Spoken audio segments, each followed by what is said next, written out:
నమస్కారం ETV news కి స్వాగతం. ముందుగా ముఖ్యాంశాలు. అతి చేస్తే సహించేది లేదన్న చంద్రబాబు, మంత్రులు ఎమ్మెల్యేలకు గట్టి హెచ్చరిక, భాగస్వామ్య పక్షాలకు వర్తిస్తుందని స్పష్టీకరణ.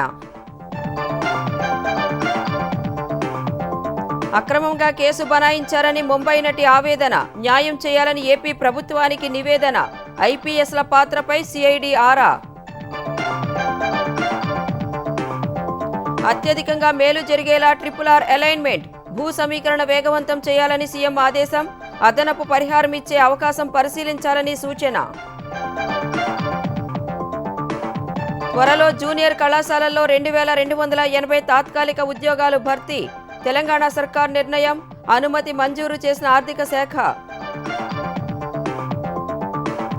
100 రోజుల ఎజెండా పనుల పురోగతిపై ప్రధాని సమీక్ష, 5 గంటల పాటు మంత్రులతో సుదీర్ఘ చర్చలు, మహిళలు, పేదలు, యువత, రైతు సమస్యలపై దృష్టి. అత్యాచార నిందితులకు మరణశిక్ష పడేలా చట్ట సవరణ, బెంగాల్ సీఎం మమతా బెనర్జీ ప్రకటన, వచ్చే వారమే బిల్లు ప్రవేశపెట్టనున్నట్లు వెల్లడి. భారత్లో తగ్గిన ధూళి కాలుష్యం, షికాగో ఎనర్జీ ఇన్స్టిట్యూట్ నివేదిక వెల్లడి, ప్రజల ఆయుష్ సగటున ఏడాది పెరిగిందన్న అధ్యయనం.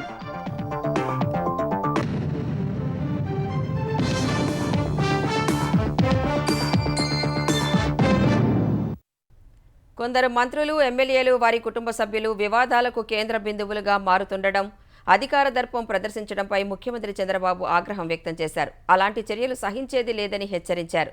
జనసేన మంత్రుల పనితీరు నివేదిక ఉప ముఖ్యమంత్రి పవన్ కళ్యాణ్కు ఇవ్వనున్నట్లు చెప్పారు. ప్రస్తుత ఆర్థిక సంవత్సరంలోనే మెజార్టీ ఎన్నికల హామీలు అమలు చేద్దామని మంత్రులతో చంద్రబాబు అన్నట్లు సమాచారం. పార్టీలో ఎవరైనా అతి చేస్తే సహించేది లేదని మంత్రివర్గ సమావేశంలో ముఖ్యమంత్రి చంద్రబాబు హెచ్చరించారు. కొందరు తెలుగుదేశం నేతల తీరుపై ఆయన అసహనం వ్యక్తం చేసినట్లు తెలిసింది. ఎంతో కష్టపడి ఒక్కో ఇటుక పేర్చుకుంటూ తెచ్చుకున్న మంచి పేరును కొందరు బుల్డోజర్లు, ప్రొక్లైన్లతో కూల్చేస్తున్నారని ఆయన మండిపడినట్లు సమాచారం. కుటుంబ సభ్యుల ప్రవర్తన మితిమీరకుండా చూసుకోవాల్సిన బాధ్యత మంత్రులు, ఎమ్మెల్యేలదేనని స్పష్టం చేశారు. ప్రవర్తన సరిగా లేని, వివాదాలకు కారకులవుతున్న ఎమ్మెల్యేల్ని పిలిపించి మాట్లాడతానని ఆయన తెలిపారు. మంత్రుల 100 రోజుల పనితీరుపై ప్రోగ్రెస్ రిపోర్టు ఇస్తానన్న సీఎం, జనసేన మంత్రుల పనితీరుపై నివేదికను ఆ పార్టీ అధినేత ఉప ముఖ్యమంత్రి పవన్ కళ్యాణ్కు అందజేస్తానన్నారు. ఉచిత ఇసుక విధానంపైన మంత్రివర్గంలో చర్చ జరిగింది. ఇసుక తవ్వకం, రవాణా ఖర్చులు నియంత్రించి 2019 నాటి ధరలకే ప్రజలకు ఇసుక లభించేలా చర్యలు తీసుకుంటామని సీఎం తెలిపారు. మంత్రివర్గ సమావేశం ఎజెండాలోని అంశాలు నిర్ణయం తీసుకోకముందే మీడియాలో వస్తోందని, ప్రభుత్వం ఇటీవల ప్రవేశపెట్టిన శ్వేతపత్రాలు, ఓటాన్ అకౌంట్ బడ్జెట్లోని వివరాలు కూడా ముందే లీక్ అయ్యాయని కొందరు మంత్రులు సీఎం దృష్టికి తెచ్చారు. దీనిపై తగిన చర్యలు తీసుకోవాలని ప్రభుత్వ ప్రధాన కార్యదర్శికి ముఖ్యమంత్రి ఆదేశాలు జారీ చేసినట్లు సమాచారం. అస్మదీయులకు లబ్ధి చేకూర్చేందుకు గత ప్రభుత్వం సార్టెక్స్ బియ్యం సరఫరా ప్రవేశపెట్టిందని, దాన్ని నిలిపేయారన్న ప్రతిపాదనపై చర్చ జరిగింది. రేషన్లో సార్టెక్స్ బియ్యం సరఫరా నిలిపేస్తే నాణ్యత తగ్గిందన్న విమర్శలు వస్తాయని కొందరు అభిప్రాయపడ్డారు. దానిపై మరింత లోతుగా చర్చించి నిర్ణయం తీసుకోవాలన్న అభిప్రాయం వ్యక్తమైంది. రేషన్ వాహనాల వల్ల ఉపయోగం లేదని, వాటిని తొలగించారన్న చర్చ జరిగింది. వికసిత్ ఏపీ 2047 విజన్ డాక్యుమెంట్ను నవంబర్ 1న విడుదల చేయాలని మంత్రివర్గం నిర్ణయించింది. అక్టోబర్ 2నే విడుదల చెయ్యాలని మొదట భావించినా ప్రజల నుంచి సలహాలు తీసుకున్న తరువాతే దాన్ని రూపొందించారన్న ఉద్దేశంతో వాయిదా వేశారు. మంత్రులకు ఈ కేబినెట్పై సాధారణ పరిపాలనా శాఖ కార్యదర్శి ప్రెజెంటేషన్ ఇచ్చారు. రోజువారీ వ్యవహారాల్లో ఐటీ వినియోగంపై మంత్రులకు, కార్యదర్శులకు శిక్షణ ఇవ్వాలని మంత్రి లోకేష్ సూచించారు. ప్రతి మంత్రికి ఓ MBA గ్రాడ్యుయేట్ను ఎగ్జిక్యూటివ్ అసిస్టెంట్గా నియమించారన్న ప్రతిపాదనకు అంగీకారం తెలిపారు. అలాగే ప్రతి మంత్రి పరిధిలోని శాఖలన్నింటికీ కలిపి ఓ PRO, సోషల్ మీడియా కోఆర్డినేటర్ నియామకంపైన మంత్రివర్గం నిర్ణయం తీసుకుంది. ఆయా శాఖల ద్వారా జరిగే అభివృద్ధి, సంక్షేమ కార్యక్రమాల్ని ప్రజల్లోకి తీసుకెళ్లడమే దీని ఉద్దేశంగా మంత్రులకు వివరించారు. సెప్టెంబర్ 1న పంపిణీ చేయాల్సిన సామాజిక పింఛన్లు ఆ రోజు ఆదివారం కావడం వల్ల ఒకరోజు ముందే ఇవ్వాలని నిర్ణయించారు. ఈ నెల 30న వన మహోత్సవంలో మంత్రులంతా పాల్గొన్నారని సీఎం స్పష్టం చేశారు. ఆంధ్రప్రదేశ్లో నామినేటెడ్ పదవుల భర్తీకి కసరత్తు జరుగుతోందని, ప్రభుత్వం ఏర్పడి 100 రోజులు పూర్తయ్యే నాటికి భర్తీ చేస్తామని ముఖ్యమంత్రి చంద్రబాబు తెలిపారు. కూటమిలో భాగస్వాములైన జనసేన, బీజేపీలతో చర్చించనున్నట్లు చెప్పారు. సీట్ల పంపకాల్లో పాటించిన సమన్వయమే నామినేటెడ్ పదవుల్లో అనుసరిస్తామని స్పష్టం చేశారు. వైసీపీ నుంచి ఎవరు వచ్చినా అన్ని పదవులకు రాజీనామా చేయాల్సిందేనని తేల్చి చెప్పిన చంద్రబాబు చేరికల విషయంలో కొన్ని ప్రమాణాలు పాటిస్తున్నట్లు వెల్లడించారు. అర్హులకు సరైన పదవులు త్వరలోనే దక్కుతాయని కూటమి శ్రేణులకు ముఖ్యమంత్రి చంద్రబాబు తీపి కబురు చెప్పారు. అర్హులకు సరైన పదవులు ఇచ్చే విషయంలో విమర్శలు రాకుండా కొలిక్కి తీసుకొస్తామని చెప్పారు. తెలుగుదేశంలోకి వచ్చేవారు పదవులకు రాజీనామా చేసే పార్టీలోకి రావాలని స్పష్టం చేశారు. ఎవరెవరు అవసరమో అన్నీ పరిశీలించి నిర్ణయాలు తీసుకుంటామన్నారు. జగన్ లాంటి వ్యక్తులు పార్టీని నడపడం కూడా రాష్ట్రానికి ప్రమాదమే అనే విషయం ప్రజలు ఆలోచించాలని కోరారు. ఇప్పుడిప్పుడే రాష్ట్రం గాడిన పడుతోందన్నారు. కానీ జగన్ అనే భూతం ఉన్నంత వరకు అందరూ భయపడతారని అభిప్రాయపడ్డారు. నేను ఢిల్లీకి వెళ్తే నేను ఒక లిస్ట్ ఇస్తే వాళ్ళు కౌంటర్ ఒక లిస్ట్ ఇస్తున్నారు. ఏమని, మీరు ఇది చేయలేదు, మీరు డబ్బులు తీసుకున్నారు, యూసీలు ఇవ్వలేదు, మీరు డైవర్ట్ చేశారు, ముందు ఇది పరిష్కారం చేయండి, తర్వాత మీ విషయం మేము ఆలోచిస్తాం, అంటే మేమేం చేయలేమని. దాని మీద మళ్ళీ ఏం చేయాలని నేను ప్రయత్నం చేస్తున్నా. Can you imagine? This is where Andhra Pradesh brand is totally destroyed. ఇప్పుడు బ్రాండ్ సెట్ అవుతా ఉంది, ఇంకా కొన్ని రోజులు పడుతుంది. ముంబై నటిని విజయవాడ తీసుకొచ్చి బెదిరించిన విషయం వింటుంటే వాళ్ల ప్రవర్తనకు అసహ్యం వేస్తోందన్నారు. ఇన్ పాలిటిక్స్ ఎప్పుడో ఒక చిన్న ఇది వస్తే అది పెద్ద స్కాండల్ గా ఊహించుకున్నాం ఒకప్పుడు. ఇప్పుడు యూజువల్ అయిపోయినాయి. పార్టీలు మాట్లాడరు, ఆ పార్టీ ప్రెసిడెంట్ మాట్లాడరు, ఏం నాకు ఈరోజు నిన్న మా వాళ్ళు ఏదో చిన్న పనులు చేశారంటే I'm very serious about it. నా ఇమేజ్, నా క్రెడిబిలిటీ, మా పార్టీ విశ్వసనీయత, I want to talk to them very frankly. I want to guide them, or otherwise I want to be very firm. అలాంటివి నేను ఆలోచిస్తుంటే ఇన్ని జరుగుతా ఉంటే మాట్లాడరా మీరు? జగన్ పాలనలో ఏపీ బ్రాండ్ నాశనమైందని మండిపడ్డారు. ఒకప్పుడు ఆంధ్ర అధికారులకు ఉత్తమ అధికారులుగా పేరుండేదని గుర్తు చేశారు. జగన్ వల్ల ఇక్కడి అధికారులకు సరైన పేరు లేకుండా పోయిందన్నారు. జగన్ సర్కార్ హయాంలో పోలీస్ అధికారులు తనను తన కుటుంబాన్ని మాఫియా గ్యాంగులు గూండాల తరహాలో వేధింపులకు గురిచేశారని ముంబై సినీ నటి ఆరోపించింది. తన ఇంట్లోకి చొరబడి భయభ్రాంతులకు గురిచేశారని వాపోయింది. కుటుంబ సభ్యుల నుంచి ఫోన్లు లాక్కుని ఎవరికీ సమాచారం ఇచ్చే అవకాశం లేకుండా 2 రోజుల పాటు తనను, వృద్ధులైన తన తల్లిదండ్రుల్ని నిర్బంధించారని ఆమె ఆవేదన వ్యక్తం చేసింది. తనపై బనాయించిన అక్రమ కేసును తొలగించాలని ఏపీ ప్రభుత్వానికి మొరపెట్టుకుంది. వైసీపీ హయాంలో డబ్బు, అధికారంతో తనపై తప్పుడు కేసులు బనాయించారని ముంబై నటి ఆవేదన వ్యక్తం చేశారు. తన తల్లిదండ్రుల్ని తీవ్ర వేదనకు గురిచేశారన్నారు. 6 కోట్ల రూపాయల విలువైన తన ఇంటిని, కుటుంబ సభ్యుల బ్యాంకు ఖాతాల్ని సీజ్ చేసి వేధించారని వాపోయారు. చివరికి రోజువారీ ఖర్చులకు కూడా అప్పు చేసుకోవాల్సిన పరిస్థితి కల్పించారని చెప్పారు. విజయవాడ పోలీసులు తమ ఇంటి వద్ద నుంచి స్వాధీనం చేసుకున్న సెల్ ఫోన్లు, ఎలక్ట్రానిక్ ఉపకరణాల్లోని ఆధారాలన్నింటినీ ట్యాంపర్ చేశారని తెలిపారు. ఈ మొత్తం వ్యవహారం వెనుక అత్యంత శక్తివంతమైన వ్యక్తులు ఉన్నారని, భారీగా డబ్బులు వెచ్చించి తమను అక్రమ కేసుల్లో ఇరికించారని వెల్లడించారు. ఓ భయంకరమైన కథలో తనను బాధితురాలిగా చేశారని వాపోయారు. ఫోర్జరీ పత్రాలు ఉపయోగించి తనపై అక్రమ కేసు పెట్టిన వైసీపీ నాయకుడు కుక్కల విద్యాసాగర్ తనను, తన కుటుంబాన్ని హింసించి వేధించిన నాటి పోలీసు అధికారులందరిపైన తీవ్రమైన చర్యలు తీసుకోవాలని కోరారు. ముఖ్యమంత్రి చంద్రబాబు, హోంమంత్రి అనిత, ఏపీ ప్రభుత్వం తనకు న్యాయం చేయాలని విన్నవించారు. విజయవాడ పోలీసులు పెట్టిన అక్రమ కేసు వల్ల జీవితం, కెరీర్, కుటుంబం మొత్తం నాశనమైందని ఆవేదన వ్యక్తం చేశారు. డబ్బు, అధికారం ఉంటే ఎవరు ఫిర్యాదు చేసినా అక్రమ కేసులు పెట్టేస్తారా అని ప్రశ్నించారు. చివరికి పరిచయస్తులతో మాట్లాడినా సరే వారిని సైతం బెదిరిస్తున్నారని కన్నీటి పర్యంతమయ్యారు. పోలీసుల తీరుతో స్నేహితులు, బంధువులు అందరూ దూరమయ్యారన్నారు. అక్రమ కేసుల వెనుక అతిపెద్ద కుట్ర ఉందని తీవ్ర వ్యాఖ్యలు చేశారు. వైసీపీ నాయకుడు కుక్కల విద్యాసాగర్ ఓ మోడలింగ్ కోఆర్డినేటర్ ద్వారా పరిచయం అయ్యాడని ముంబై నటి చెప్పారు. ఖరీదైన బహుమతులిచ్చి మోసగించాలని చూశాడని ఆరోపించారు. 2015లో పెళ్లి ప్రతిపాదన తీసుకొచ్చారన్నారు. ఆయనపై దేశవ్యాప్తంగా అనేక కేసులున్నాయని తెలిసిందన్నారు. దీంతో విద్యాసాగర్ కు దూరంగా ఉన్నట్లు చెప్పారు. అప్పట్నుంచి వేధింపులు ప్రారంభమయ్యాయన్నారు. అలాంటి క్రిమినల్ ఓ ఫోర్జరీ పత్రం ఆధారంగా ఫిర్యాదిస్తే ఏపీ పోలీసులు అక్రమంగా కేసు నమోదు చేశారన్నారు. ఈ మొత్తం వివాదం ముంబైలోనే ఉందని, డబ్బు, అధికారం అండతో శక్తివంతమైన వ్యక్తులు తనని ఈ కేసులో ఇరికించారని చెప్పారు. తనపై పెట్టిన తప్పుడు కేసును క్వాష్ చేయాలని విజ్ఞప్తి చేశారు. ఈ కేసుపై పోలీసు ఉన్నతాధికారులు అంతర్గత విచారణ ప్రారంభించారు. కాంతి రాణా, విశాల్ గున్నీలకు సంజాయిషీ నోటీసులు ఇవ్వడానికి ముందు అసలు కేసుకు సంబంధించిన పూర్తి వివరాలు తెలుసుకునే పనిలో నిమగ్నమయ్యారు. ఫోర్జరీ డాక్యుమెంట్ ఎలా వచ్చిందనే కోణంలో ఆరా తీస్తున్నారు. ముంబై నటి కేసుపై CID chief Ravishankar Ayyanar Vijayawada CP Rajasekhar బాబుతో చర్చించినట్లు తెలుస్తోంది. మదనపల్లి దస్త్రాల దహనం కేసులో దారుణమైన వాస్తవాలు బయటపడ్డాయని ఏపీ డీజీపీ ద్వారకా తిరుమలరావు తెలిపారు. ఈ కేసుకు సంబంధించి సోదాలు నిర్వహిస్తే మదనపల్లి కార్యాలయంలో ఉండాల్సిన కీలక దస్త్రాలు కొందరి ఇళ్లలో దొరికాయని చెప్పారు. కేసు దర్యాప్తు కొనసాగుతోందని ఏపీ డీజీపీ ద్వారకా తిరుమలరావు తెలిపారు. దర్యాప్తు నడుస్తూ ఉంది. అది ఖచ్చితంగా ఎవరు చేశారంటే మీకు తెలుసు.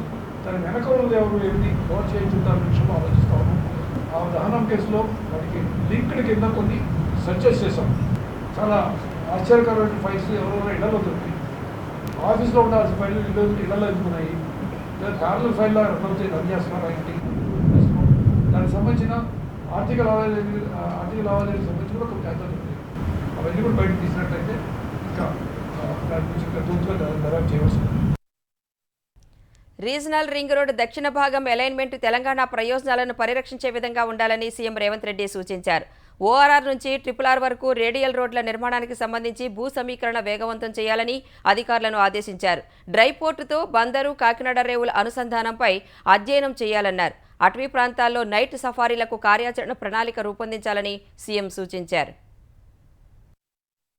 RRR దక్షిణ భాగం అలైన్మెంట్ తెలంగాణ ప్రయోజనాల్ని పరిరక్షించేలా ఉండాలని సీఎం రేవంత్ రెడ్డి అన్నారు. నూతనంగా ఏర్పాటు కానున్న 4th సిటీలో నెలకొల్పే పరిశ్రమలు, అందులో పనిచేసే సిబ్బంది కుటుంబాలకు విద్య, వైద్యం, ఇతర వసతులు అందుబాటులో ఉండేలా అలైన్మెంట్ ఉండాలన్నారు. RRR దక్షిణ భాగం రేడియల్ రోడ్ల నిర్మాణం, డ్రైపోర్ట్ను సీపోర్ట్కు అనుసంధానించే గ్రీన్ఫీల్డ్ రహదారిపై సీఎం రేవంత్ రెడ్డి సమీక్ష నిర్వహించారు. గత వారం జరిగిన సమీక్షలో RRR దక్షిణ భాగం అలైన్మెంట్లో సీఎం సూచించిన మార్పులకు అనుగుణంగా అధికారులు సవరణలు చేశారు. అందులోనూ కొన్ని తేడాలు ఉండడంతో మరికొన్ని మార్పులు సూచించిన ముఖ్యమంత్రి అలైన్మెంట్ మార్చారని, అది ఫైనల్ అయిపోతే వెంటనే కార్యాచరణ చేపట్టారని అధికారుల్ని ఆదేశించారు. ఓఆర్ఆర్ నుంచి RRR వరకు నిర్మించనున్న ప్రతిపాదిత రేడియల్ రోడ్ల నిర్మాణం కోసం భూ సమీకరణ, భూసేకరణ చేయాలని సీఎం సూచించారు. సాధ్యమైనంత ఎక్కువ పరిహారం ఇవ్వడంతో పాటు ప్రభుత్వ పరంగా అదనంగా ఏ విధమైన సహాయం చేయగలమో చూడాలన్నారు. డ్రైపోర్ట్ నిర్మాణం కోసం మచిలీపట్నం, కాకినాడ రేవుల్ని పరిగణలోకి తీసుకోవాలని, దూరంతో పాటు ఆంధ్రప్రదేశ్ ప్రభుత్వం ఏ మార్గానికి సుముఖంగా ఉంది, తెలంగాణ ప్రయోజనాలకు ఏది మేలు అనే విషయాల్ని అధ్యయనం చేశాకే గ్రీన్ఫీల్డ్ హైవేకు రూపకల్పన చేయాలని సీఎం రేవంత్ రెడ్డి ఆదేశించారు. రైలు, జలమార్గంతో కూడిన ఇన్లాండ్ వాటర్ వేలకు కేంద్రం ప్రాధాన్యమిస్తోందని అధికారులు తెలపగా, ఇప్పటి వరకు దేశంలో ఎక్కడైనా అలాంటిదుందా, సక్సెస్ రేట్ ఎంత, వాస్తవ రూపం దాల్చే అవకాశం ఎంతవరకు ఉందనే అంశాలపై అధ్యయనం చేసి త్వరగా నివేదిక ఇవ్వాలని సీఎం అధికారుల్ని ఆదేశించారు. ఓఆర్ఆర్, RRR మధ్య రావిర్యాల నుంచి ఆమన్గల్ వరకు నిర్మించే రహదారిలో 3 చోట్ల ఉన్న అటవీ ప్రాంతాల్ని నైట్ సఫారీలుగా మార్చే అంశంపై కార్యాచరణ రూపొందించాలని సీఎం రేవంత్ రెడ్డి అధికారులకు సూచించారు. అంతర్జాతీయ విమానాశ్రయం, నగరం, అటవీ ప్రాంతం సమీపంలోనే ఉండడం అరుదని, ఈ అవకాశాన్ని సద్వినియోగం చేసుకోవాలని సీఎం పేర్కొన్నారు. బెంగళూరులో జిందాల్ నేచర్ కేర్ పెట్టారని, మనకున్న అటవీ ప్రాంతం అనుకూలతలు తెలియజేస్తే అటువంటివి వస్తాయని సీఎం అన్నారు.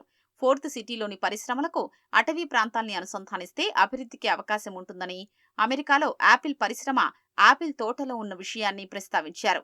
రాచకొండ పరిధిలోని లోయలు, ప్రకృతి సౌందర్యం సినీ పరిశ్రమను ఆకర్షించడానికున్న అవకాశాలని సీఎం వివరించారు. RRR రేడియల్ రోడ్లు, 4th సిటీలో పరిశ్రమల ఏర్పాటు కోసం భూ సమీకరణ, భూసేకరణకు అన్ని శాఖలు కలిసి పనిచేయాలని, ఫలితాలే లక్ష్యంగా పనితీరు ఉండాలని సీఎం రేవంత్ రెడ్డి స్పష్టం చేశారు. తెలంగాణలో వ్యవసాయ రంగం అభివృద్ధి, కర్షకుల సంక్షేమం కోసం బడ్జెట్లో అధిక నిధులు కేటాయించామని వ్యవసాయ శాఖ మంత్రి తుమ్మల నాగేశ్వరరావు చెప్పారు. రైతు రుణమాఫీ కోసం 31,000 కోట్లు కేటాయించిన ఏకైక రాష్ట్రం తెలంగాణ అని తెలిపారు. తెలంగాణ రాష్ట్ర పర్యటనకు వచ్చిన ఉత్తరప్రదేశ్ వ్యవసాయ శాఖ మంత్రి సూర్యప్రతాప్ షాహీ, మరో మంత్రి బల్దేవ్ సింగ్ని మంత్రి తుమ్మల మర్యాదపూర్వకంగా కలిశారు. దేశంలో వ్యవసాయ పరిస్థితులపై చర్చించారు. తెలంగాణలో రైతుల అభ్యున్నతి కోసం అమలు చేస్తున్న ప్రభుత్వ సంక్షేమ పథకాల గురించి మంత్రి తుమ్మల వివరించారు. ప్రభుత్వ రంగంలో విత్తనోత్పత్తి సంస్థలను భారీగా ప్రోత్సహించడం ద్వారా అన్నదాతల నికర ఆదాయం పెంచే చర్యలు తీసుకుంటున్నామన్నారు. సబ్సిడీలు ఇచ్చి ఆయిల్ ఫామ్ సాగును ప్రోత్సహిస్తున్నామని వివరించారు. రైతు సంక్షేమానికి తెలంగాణ తీసుకుంటున్న చర్యలను యూపీ వ్యవసాయ శాఖ మంత్రి సూర్యప్రతాప్ షాహీ ప్రశంసించారు. గ్రామాల వారీగా తాగునీటి అవసరాల వివరాలు అందించాలని 2 తెలుగు రాష్ట్రాలను కృష్ణానది యాజమాన్య బోర్డు కోరింది. జిల్లాలు, మండలాలు, గ్రామాల జనాభా, ఏడాది పాటు వారికి అవసరమయ్యే తాగునీటి వివరాలు ప్రాజెక్టుల వారీగా అందించాలని సూచించింది. ఈ మేరకు KRMB2 రాష్ట్రాలకు లేఖలు రాసింది. ఆంధ్రప్రదేశ్ పునర్వ్యవస్థీకరణ చట్టం మేరకు తాగునీరు, సాగునీరు డిమాండ్ల పరిష్కారానికి చర్యలు తీసుకోవాల్సి ఉందని బోర్డు పేర్కొంది. 2024-25కు సంబంధించి జూరాల, శ్రీశైలం, నాగార్జునసాగర్, టెయిల్ పాండ్, పులిచింతల, ప్రకాశం బ్యారేజీల కింద తాగునీరు పొందుతున్న జనాభా వివరాలను అందించాలని బోర్డు కోరింది. నిర్ణీత నమూనాలో వచ్చే నెల 15వ తేదీ వరకు అందించాలని కృష్ణా బోర్డు సూచించింది. మహిళలు, పేదలు, యువత, రైతు సమస్యల పరిష్కారానికి సామాజిక కార్యక్రమాలను సమర్థవంతంగా అమలు చేసేందుకు విస్తృత సంప్రదింపులు జరపాలని ప్రధాని నరేంద్ర మోదీ మంత్రులు, అధికారులను కోరారు. గత దశాబ్దంలో జరిగిన అభివృద్ధిని అదే వేగంతో కొనసాగాలన్నారు. ఢిల్లీలోని సుష్మా స్వరాజ్ భవన్లో మంత్రి మండలి సభ్యులతో 5 గంటల పాటు సుదీర్ఘ సమావేశం నిర్వహించిన ప్రధాని మోదీ ప్రభుత్వ చర్యల్ని, విధానపరమైన నిర్ణయాల్ని ప్రజలకు మరింత వేగంగా చేరవేయాలని సూచించారు. సమావేశంలో వివిధ శాఖల కార్యదర్శులు 2047 వికసిత భారత్ కోసం ఉద్దేశించిన మౌలిక సదుపాయాలు, యువతలో నైపుణ్యాన్ని మెరుగుపరచడంపై వివరణాత్మక ప్రదర్శనలు ఇచ్చారు. మూడోసారి అధికారంలోకి వచ్చిన తొలి 100 రోజుల ఎజెండాపై ప్రభుత్వం సాధించిన పురోగతిని కూడా మోదీ సమీక్షించారు. పేదలు, మహిళలు, యువత, రైతులు అనే 4 వర్గాల గురించి ప్రధానంగా ప్రస్తావించారు. గతిశక్తి ప్లాట్ఫామ్, మిషన్ కర్మయోగి పథకాలను సద్వినియోగం చేసుకుని మౌలిక సదుపాయాలు, నైపుణ్య రంగాల్లో లక్ష్యాలను సాధించాలని ప్రధాని మోదీ సూచించారు. జూనియర్ కాలేజీల్లో 2280 తాత్కాలిక ఉద్యోగాల భర్తీకి తెలంగాణ ప్రభుత్వం అనుమతి ఇచ్చింది. జూనియర్ కళాశాలలో 1654 అతిథి, 449 contract, 96 part time, 78 outsourcing, 3 minimum time scale అధ్యాపకుల భర్తీకి ఆర్థిక శాఖ ఉత్తర్వులు జారీ చేసింది. వచ్చే ఏడాది మార్చి 31 వరకు కాలేజీల్లో బోధించేందుకు ఇంటర్మీడియట్ కమిషనరేట్ తాత్కాలిక నియామకాలు చేపట్టనుంది. ఔటర్ రింగ్ రోడ్డు పరిధిలోని ప్రభుత్వ భూములు, చెరువుల పరిరక్షణ కోసం ఏర్పాటైన హైడ్రాకు ఆక్రమణలకు సంబంధించి పెద్ద ఎత్తున ఫిర్యాదులు అందుతున్నాయి. తాజాగా రంగారెడ్డి జిల్లా మీర్పేట మున్సిపల్ కార్పొరేషన్ పరిధిలో ఆక్రమణలపై అందిన ఫిర్యాదు మేరకు హైడ్రా కమిషనర్ రంగనాథ్ చెరువును పరిశీలించారు. చెరువు FTL బఫర్ జోన్ పరిధిలో జరిగిన నిర్మాణాలను చూశారు. చెరువులో నిర్మించిన ఫంక్షన్ హాల్, షాపింగ్ కాంప్లెక్స్ ను పరిశీలించారు. బాలాపూర్ MRO RIని అడిగి వివరాలు తెలుసుకున్న హైడ్రా కమిషనర్ రంగనాథ్ కబ్జాలో ఉన్న వారికి గతంలో నోటీసులు ఇచ్చారా అని ఆరా తీశారు. మీర్పేటలోని గొలుసుకట్టు చెరువులైన సంద చెరువు, మంత్రాల చెరువు, పెద్ద చెరువు ప్రాంతాల్లో కలియ తిరిగారు. చెరువుల ఆక్రమణలపై నివేదిక తయారు చేయాలని అధికారులను హైడ్రా కమిషనర్ ఆదేశించారు. కాళేశ్వరం ఆనకట్టలకు సంబంధించిన అంశాలపై విచారణ చేస్తున్న జస్టిస్ PC ఘోష్ కమిషన్ ఇంజనీర్లను ప్రశ్నించింది. మేడిగడ్డ, అన్నారం, సుందిళ్ల ఆనకట్ల నిర్మాణం, డిజైన్స్, నిర్వహణ సహా ఇతర అంశాలపై ఇంజనీర్లు, విశ్రాంత ఇంజనీర్లు, అధికారులు, విశ్రాంత అధికారుల నుంచి అఫిడవిట్స్ తీసుకున్న కమిషన్ వాటి ఆధారంగా విచారణ చేస్తోంది. ఇప్పటి వరకు విశ్రాంత ENCలు మురళీధర్, నరేందర్ రెడ్డితో పాటు CDOలో బాధ్యతలు నిర్వర్తించిన ఇంజనీర్లను జస్టిస్ PC ఘోష్ ప్రశ్నించారు. క్రాస్ ఎగ్జామినేషన్ చేసి సాక్ష్యాలను నమోదు చేశారు. పొడిగించిన కమిషన్ 2 నెలల గడువు నెలాఖరుతో ముగియనుంది. జస్టిస్ PC ఘోష్ కమిషన్ గడువు మరోసారి పొడిగించాలని భావిస్తున్న ప్రభుత్వం త్వరలోనే ఉత్తర్వులు వెలువరించే అవకాశం ఉన్నట్లు తెలుస్తోంది. వినూత్న ఆలోచనలతో ఏపీ ఆర్థికాభివృద్ధి కృషి చేసే ప్రతిభావంతుల కోసం తమ అన్వేషణ సాగుతోందని IT శాఖ మంత్రి నారా లోకేష్ పిలుపునిచ్చారు. అటువంటి అభిరుచి ఉన్న వారి నుంచి సెప్టెంబర్ 11 వరకు దరఖాస్తులు స్వీకరిస్తామని లోకేష్ తెలిపారు. హైదరాబాద్లో 30 ఏళ్ల క్రితం చంద్రబాబు సృష్టించిన IT విప్లవం చరిత్ర ఆంధ్రప్రదేశ్లో తిరిగి పునరావృతం అయ్యేలా కృషి చేస్తున్నామన్నారు. ఏపీలో ఓ చరిత్ర సృష్టించేలా తయారీ రంగం అభివృద్ధికి పెట్టుబడిదారులు ఆసక్తి కనబరుస్తున్నారని హర్షం వ్యక్తం చేశారు. వారి ఆకాంక్షలకు తగ్గట్టుగా మరోసారి తాము మౌలిక సదుపాయాల అభివృద్ధి, నాణ్యతా ప్రమాణాల పెంపు, మానవ వనరుల ప్రయోజనంపై ప్రణాళికలు రూపొందిస్తున్నామన్నారు. ఈ ప్రయాణంలో భాగస్వామి కావాలని ఆంధ్రప్రదేశ్ ఆర్థిక అభివృద్ధి మండలిని ఆహ్వానిస్తున్నట్లు చెప్పారు. తద్వారా రాష్ట్రాన్ని భారతదేశంలో ప్రధాన పెట్టుబడిదారుల స్నేహపూర్వక గమ్యస్థానంగా అభివృద్ధి చేసేందుకు కలిసికట్టుగా కృషి చేస్తామని లోకేష్ వెల్లడించారు. గిడుగు రామ్మూర్తి జయంతిని పురస్కరించుకుని ప్రపంచ తెలుగు భాషా దినోత్సవాన్ని ఇవాళ వైఎస్ఆర్ జిల్లా కలమల్లలో నిర్వహించేందుకు ఏపీ ప్రభుత్వం ఏర్పాట్లు చేసింది. రేనాటి చోళులు వేయించిన తొలి తెలుగు శాసనం బయటపడ్డ కలమల్ల గ్రామంలో తెలుగు భాషా దినోత్సవాన్ని నిర్వహిస్తుండటంపై సాహితీవేత్తలు హర్షం వ్యక్తం చేస్తున్నారు. ఈ వేడుకకు మాజీ ఉపరాష్ట్రపతి వెంకయ్యనాయుడు హాజరు కానున్నారు. ఈ వేడుకను ఓ పండుగలా నిర్వహించాలని తలపెట్టడంపై కలమల్ల గ్రామస్తులు ఆనందం వ్యక్తం చేస్తున్నారు. తొలి తెలుగు శాసనం ప్రతిని కడపలోని CP బ్రౌన్ గ్రంథాలయంలో అందుబాటులో ఉంచాలని సాహితీవేత్తలు కోరుతున్నారు. రామోజీరావు మనుషుల్లో మంచి చెడులను తప్ప కులమతాలను చూసేవారు కాదని మార్గదర్శి MD శైలజా కిరణ్ అన్నారు. రామోజీ గ్రూప్ సంస్థల చైర్మన్ రామోజీరావు, సియాసత్ పత్రిక MD జహీరుద్దీన్ అలీ ఖాన్లను స్మరించుకుంటూ ఉర్దూలో ముషైరా కార్యక్రమం జరిగింది. హైదరాబాద్ రవీంద్ర భారతిలో జరిగిన ఈ కార్యక్రమానికి శైలజా కిరణ్ ముఖ్య అతిథిగా హాజరయ్యారు. అంతర్జాతీయంగా పేరుగాంచిన కవులు, రచయితలు ముషైరాలో పాల్గొని శాంతి సందేశం ఇచ్చారు. ప్రజల గుండెల్లో రామోజీరావు చిరస్థాయిగా నిలిచిపోతారని వక్తలు కొనియాడారు. అందరూ ఎదగాలని, చివరి వరకు రామోజీరావు తపన పడుతూ ఉండేవారని మార్గదర్శి MD శైలజా కిరణ్ గుర్తు చేశారు. చైర్మన్ గారు ఎప్పుడూ కూడా ఏ రిలీజియన్ని కాస్ట్ని నమ్మేవారు కాదు. అందరూ బాగుండాలి, అందరూ ఎదగాలి, సంతోషంగా ఉండాలనే ఆయన జీవితకాలం పనిచేశారు. ప్రతి భాషను ఎంకరేజ్ చేసేవారు, ప్రతి రిలీజన్ని ఎంకరేజ్ చేసేవారు. అలానే ఆ రోజుల్లో ఈటీవీ ఉర్దూ ఛానల్ మొట్టమొదటిసారిగా భారతదేశంలో ఎస్టాబ్లిష్ చేశారు రామోజీరావు గారు. ఇప్పుడు ఈటీవీ భారత్లో కూడా ఉర్దూ భాషలో కూడా news నడిపిస్తున్నాము. We are all Indians and we all love our country and we love our languages, all of us.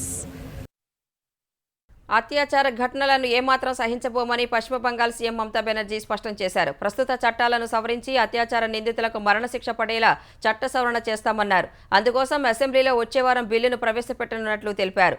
ఆ బిల్లును గవర్నర్ ఆమోదం కోసం పంపుతామని, ఆయన ఆమోదం తెలపకుంటే రాజ్భవన్ ఎదుట నిరసన చేస్తామని మమతా బెనర్జీ హెచ్చరించారు. టీఎంసీ ఛాత్ర పరిషత్ ఆవిర్భావ దినోత్సవంలో పాల్గొన్న ఆమె అత్యాచార నిందితులకు మరణశిక్ష పడేలా కేంద్రంపై ఒత్తిడి పెంచేందుకు శనివారం నుంచి ఉద్యమం చేపట్టనున్నట్లు వివరించారు. కోల్కతా అత్యాచార ఘటనకు వ్యతిరేకంగా నిరసనలు చేపడుతున్న వైద్యులు వెంటనే విధులకు హాజరవ్వాలని దీదీ విజ్ఞప్తి చేశారు. 16 రోజులైనా సీబీఐ ఈ కేసును కొలిక్కి తేలేదన్నారు. 3-4 నెలల్లో మహిళలపై నేరాలకు కాలపరిమితి చట్టాలను కేంద్రం తీసుకురాకుంటే ఢిల్లీలో నిరసనకు దిగనున్నట్లు మమతా బెనర్జీ స్పష్టం చేశారు. హర్యానా బీజేపీ మైనర్తో ఎన్నికల ప్రచార వీడియో చేయించడాన్ని కేంద్ర ఎన్నికల సంఘం తీవ్రంగా పరిగణించింది. ఈ అంశంపై గురువారం సాయంత్రం 6 గంటల్లోపు వివరణ ఇవ్వాలంటూ హర్యానా బీజేపీ అధ్యక్షుడు మోహన్ లాల్ బడోలీకి షోకాజ్ నోటీసులు జారీ చేసింది. ఎన్నికల కార్యకలాపాలు, ప్రచారాల్లో పిల్లల్ని భాగస్వాములను చేయడం ఎన్నికల నియమావళిని ఉల్లంఘించడమేనని నోటీసుల్లో పేర్కొంది. అక్టోబర్ 1న జరిగే ఎన్నికలకు సంబంధించి ప్రచారం ప్రారంభించిన బీజేపీ ఎక్స్ ఖాతాలో 36 సెకన్ల వీడియోను పోస్ట్ చేసింది. హర్యానా మే అబ్ కీ బార్ సైనీ సర్కార్ అని ఓ చిన్నారి ఆ వీడియోలో అంటోంది. ఆ వీడియోను తమ ఎక్స్ ఖాతాలో పోస్ట్ చేసిన ఆమ్ ఆద్మీ పార్టీ ప్రచారంలో పిల్లల్ని భాగస్వామ్యం చేయడం ద్వారా ఎన్నికల నియమావళిని బీజేపీ బహిరంగంగా ఉల్లంఘించేంతగా దిగజారిపోయిందని ఆరోపించింది. ఈ విషయాన్ని ఈసీ దృష్టికి తీసుకువెళ్లి కఠిన చర్యలు తీసుకోవాలని కోరింది. దేశంలోని పలు ప్రాంతాల్లో కాలుష్యం తగ్గుముఖం పట్టింది. 2022లో కాలుష్య రేణువుల స్థాయి 19.3% తగ్గింది. ఫలితంగా ప్రజల సగటు ఆయుర్దాయం ఏడాది పెరిగింది. ఈ మేరకు షికాగో వర్సిటీలోని ఎనర్జీ పాలసీ ఇన్స్టిట్యూట్ ఓ నివేదిక విడుదల చేసింది. 2021తో పోలిస్తే 2022లో భారత్లో pH 2.5 స్థాయిల క్యూబిక్ మీటర్కు 9 మైక్రోగ్రాములు తగ్గినట్లు గుర్తించింది. బెంగాల్, జార్ఖండ్ జిల్లాలో కాలుష్య స్థాయిలు గణనీయంగా క్షీణించినట్లు నివేదిక పేర్కొంది. WHO ప్రమాణాల చేరకుంటే ఢిల్లీలో సగటున ఆయుష్ 7.8 ఏళ్లు పెరుగుతుందని తెలిపింది. 2019లో చేపట్టిన చర్యలతో సూరత్లో 20-30% కాలుష్యం తగ్గినట్లు వివరించింది. నివాస ప్రాంతాల్లో కాలుష్య ఉద్గారాలను తగ్గించే ప్రధానమంత్రి ఉజ్వల యోజన పథకాన్ని ఎపిక్ పరిశోధకులు ప్రశంసించారు.